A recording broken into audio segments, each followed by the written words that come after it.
Familia moja huko Budalangi ambayo imewapoteza watu 5 kwenye ajali ya barabarani inahangaika kupanga mazishi ya wapendwa wao na kulipia matibabu ya walionusurika kifo. Familia hiyo inasema kuwa imeshindwa kugharamia mazishi na bili ya hospitali ya manusura wawili, huku juhudi zao za kufanya michango zikikosa kuzaa matunda.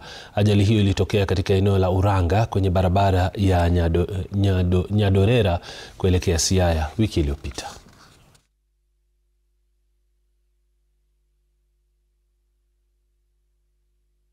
Gharama yote kwa jumla ni karibu milioni 3 ambayo inatakana matibabu kwa hospitali na pia kwa mochari kulipa pamoja na gharama ya mazishi.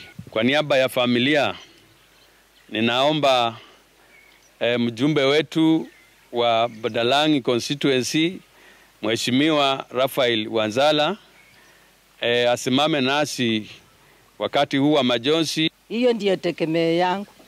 Mimi mwenyewe ni mgonjwa. Kama nagonjeka ndio wananipeleka hospitali. Nimesutuka mpaka saa hii mimi nasutuka.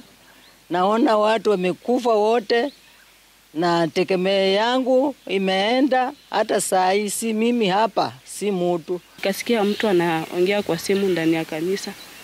Akaniambia, unajua Kodembo amefariki na watoto wake. Imeniuma zaidi kwa sababu hao watoto ni marafiki wangu wa karibu, wakitoka Nairobi huwa wanakuwa karibu na mimi kabisa.